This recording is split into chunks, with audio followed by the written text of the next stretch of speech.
Welcome to week 2 of our talk on emotional needs. This is Dr. Jamie Kirkpatrick. This week we're going to discuss the innate need for security. Security develops out of providing stability, consistency, safety, and a caring environment, and appropriate limits for children. Children who feel secure grow up with the capacity to trust themselves and to trust others. They're independent and confident, self-reliant. Security pertains to both physical and emotional security. In order for children to feel secure, their basic physical needs must be met. Abraham Maslow, psychologist, talked about this in 1954. And these needs are food, air, water, shelter, and clothing. So anyhow, the emotional need for security involves elements like knowing that a person has a free choice within their own personal space, and they need to know that that's not at risk of invasion from others.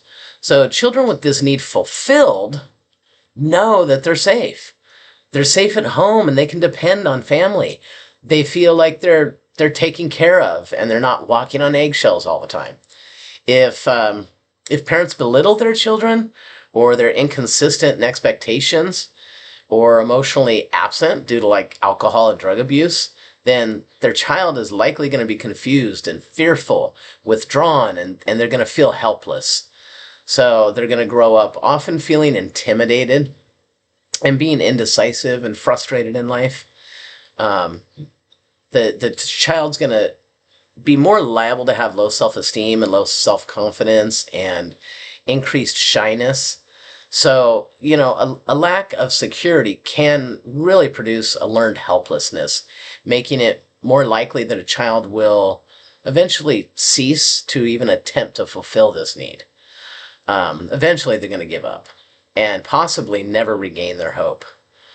There are some constructive parenting methods of giving children security, and those would be things like providing the physical needs, providing routine, structure, being consistent with them, giving children their space, being reliable and emotionally and physically available. It's important to set appropriate limits and boundaries.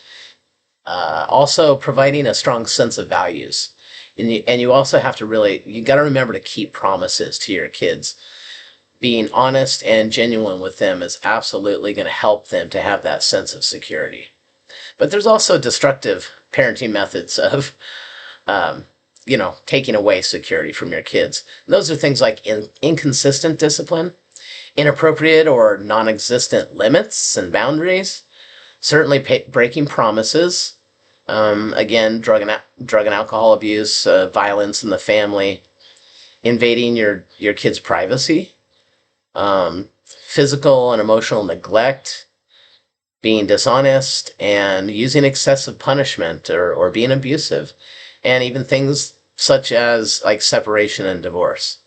Some of the ways that children often attempt to fulfill their need for security, if it hasn't been done for them, is they're more likely to be achievement oriented, or they might actually give up. They'll be on the other end of the spectrum on that.